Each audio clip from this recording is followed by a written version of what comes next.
Ha ha ha, Yoshi, are you ready to throw up all over the place and suffer from epilepsy even though you didn't know you had it? Well, yes I am actually, so what are you going to do now?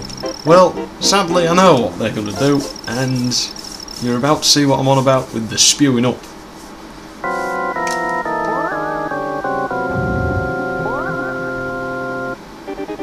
Hehe, more information. Fantastic. I'm not afraid of heights, that's not what's bothering me. I mean, it's 2D anyway, everything just looks like somebody lined some nice drawings up on a piece of paper with a graduated background. But no, this is what makes me ill. Look at that! Absolutely brilliant!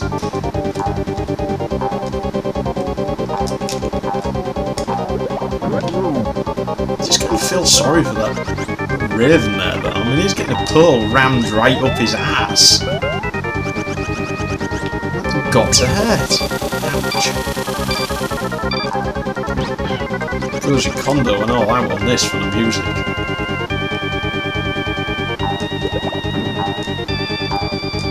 That's enough Yoshi's Island.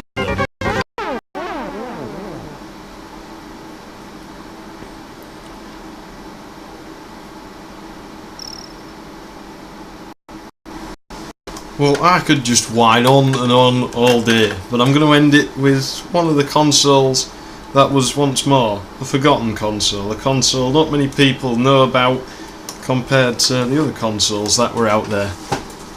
This thing's from around 1993, it's called the Commodore Amiga CD 32. It's just really a small Amiga system that's dedicated to doing games. The arse end of it looks kind of similar to the Wonder Mega, I suppose. I mean, well, we put them both next to each other and have a look.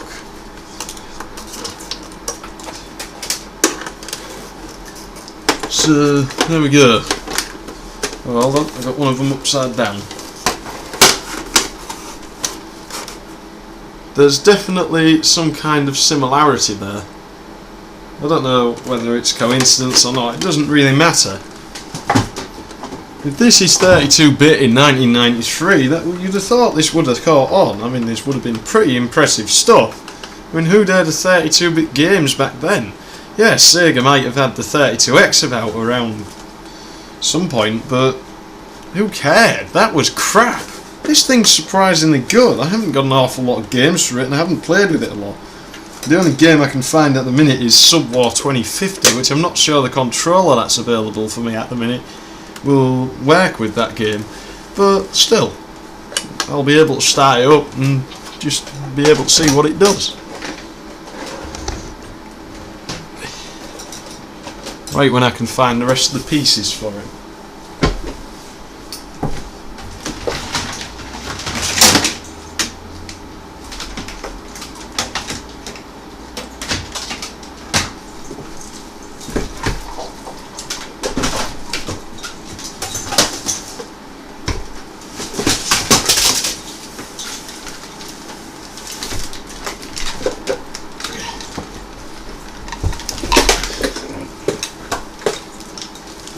Well, this is never a Commodore power adapter, is it?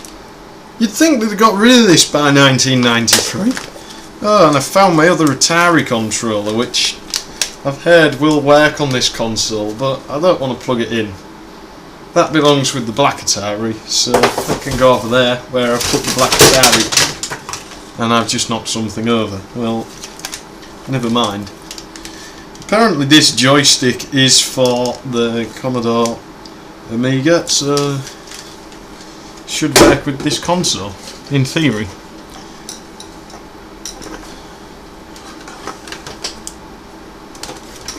This is going well. I can't remember where the control ports are.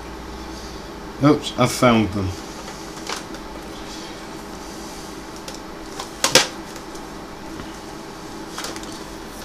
Look at this. Look how thick that cable is. You could use that to strangle an elephant to death. Seriously, I could tow a car with that thing.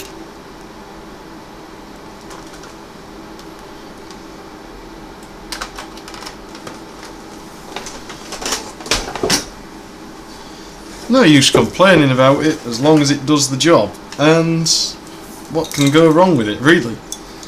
It does the job as well as it could be expected to, so how could we complain? Well, we can't, and seeing as they don't make these anymore, what good would it do even if I could?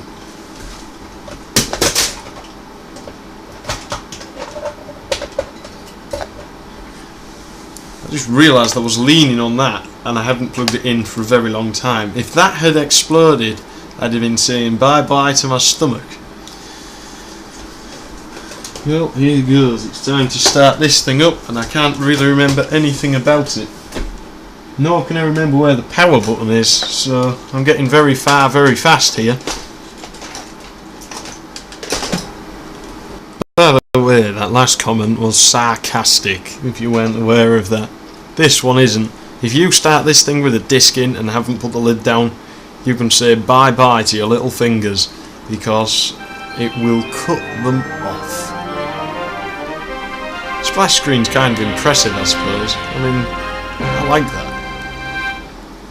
I could sit and watch that all day.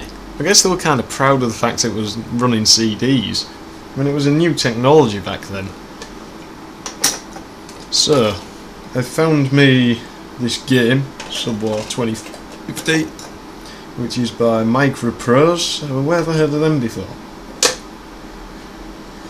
And to run this, I'd probably have to reset the console now, I guess. Which would be useful, other than the fact the reset switch apparently does nothing. I don't know, maybe that bit's just broke. I can just turn it off and turn it back on again. And that will work, right? Yes, it will.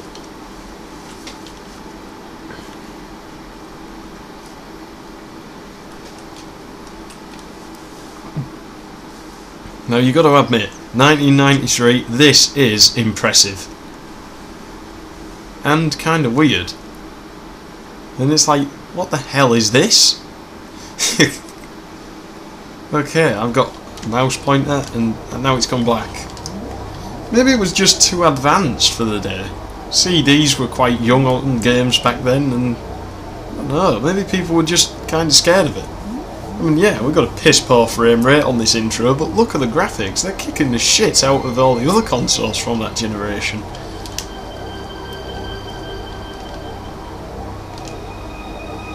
Okay, I've got some options.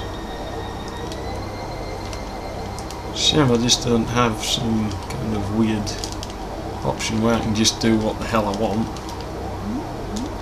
But that'd be too much to ask, right?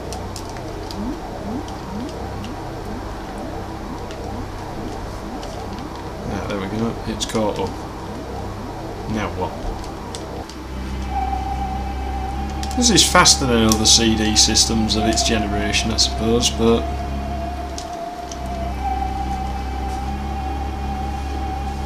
well, now that I've figured it out, it does look quite impressive, but doesn't seem to lead anywhere. I hope this isn't one of those nasty point and click games. I've never messed about with it. But according to the cover, it's all in 3D. This looks promising.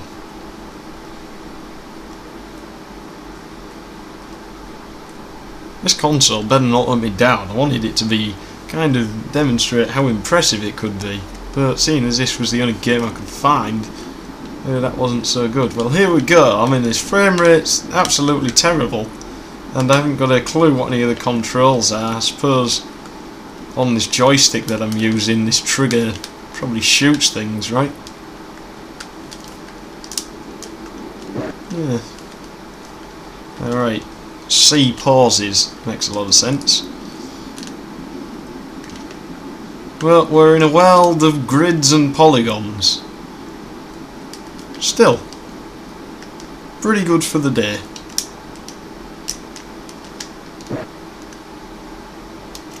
Oh, how did I do that? Right, that was pretty good. Well, that's enough for one day. Hope you've enjoyed watching. My treason. I'm sure I've just bored you to death, which is... I was bored when I did this, so therefore, why shouldn't you be bored as well? Well, I don't know if I'm going to do any more, like maybe some other time I'll cover the N64, maybe, don't know, review a couple of games, who knows. If you've got any questions about these ancient consoles, then don't hesitate to ask, because, as it turns out, I'm quite knowledgeable with these things. So, once more, thanks for your time, and I'm going to turn this thing off.